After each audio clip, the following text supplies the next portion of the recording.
Good morning, students of standard 6. Welcome in day 6.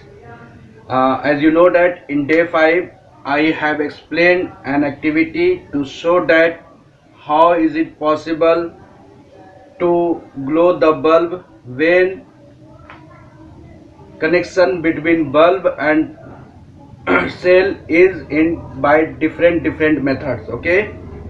Now today I will start a new topic, an electric circuit. This is a very important topic for your examination point of view, and you are in learning period. This is the basic terms of electricity. In higher classes you will explain and you will go more and more theory about this topic. So in the beginning you will very careful to learn about this circuit and electric circuit. So students, kindly request to all of you, please sit with pen and notebook and turn page number 134 from your reference book, from your book, page number 134, and see the topic an electric circuit. When it is called an electric circuit, when some components, try to understand, when some components, electrical components, are connected with wires, then it forms a closed path, then it is called electric circuits. Okay, try to see the book is language. How does light glow? How does light glow when you press the on button on the switchboard? Okay, suppose that you want to glow your tube light in your home, then you will switch on, not off. Okay, that means you will press the switch in on mode, then bulb or tube light will glow. That means when you move the switch to on position, the electric circuit connecting the switch and the bulb gets completed.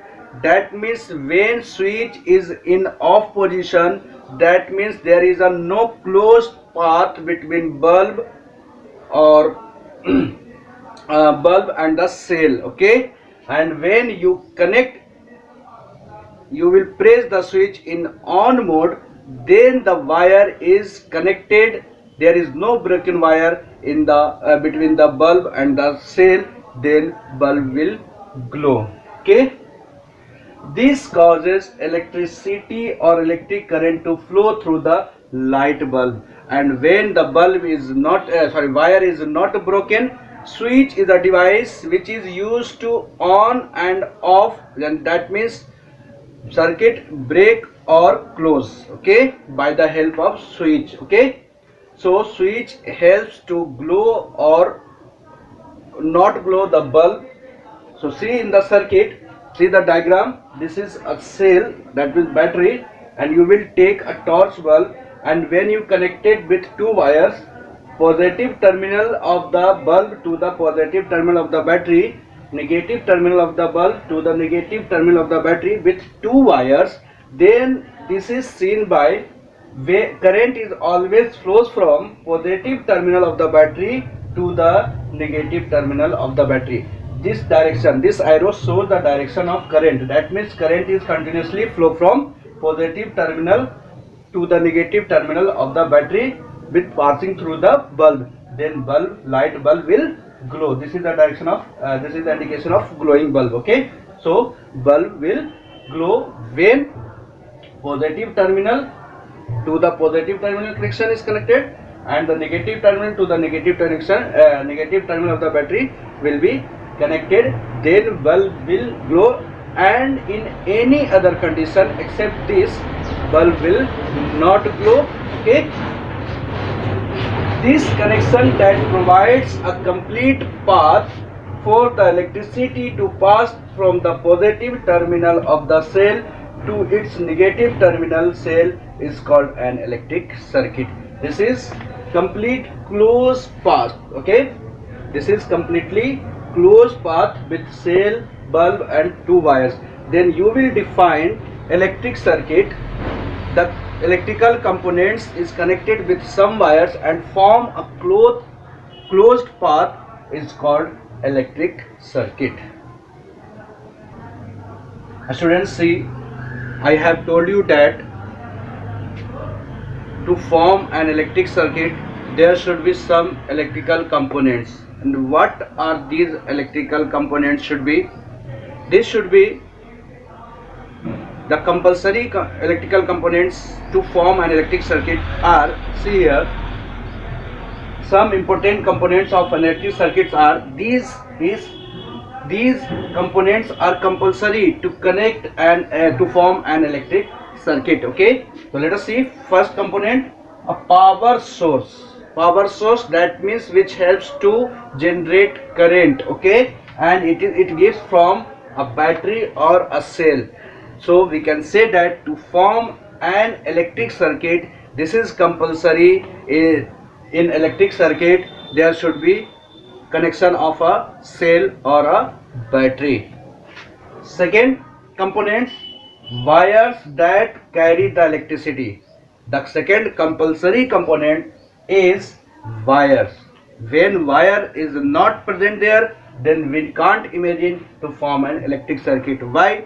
Because wires join the all electrical components and to form a closed path. Okay, and the third component is a load or an electric component such as light bulb. Okay, when you take a wire and cell, then how will you say that current is flow or not? Then you will take a compulsory things, load. Load means you will take fan, you will take bulb, you will take a running machine, you will take another electrical components. Okay, so load is compulsory to form an electric circuit. So students, here there should be 3 electrical components will be compulsory. First one is source, that means battery or cell. Okay, second is wires, third one is light bulb. This is the minimum criteria to form an electric circuit. You will take more and more electrical components also to form an electric circuit. This is not criteria कि you will take only 3 things. You will take minimum 3 things. That means cell, wire and light bulb. Okay. Students, today I have taught about an electric circuit and I will explain some more things about electrical circuit in day 7. Now it's time for your homework. Write down your homework. Students, now this is your homework for day 6. Okay, today I have given only one question. Question number 1, define electrical circuit with diagram. Today I have explained about electrical circuit with diagram, so you will just give the answer of how will you define electrical circuit with diagram. Student, today's class is over. Thanks to all of you for watching me. Have a nice day.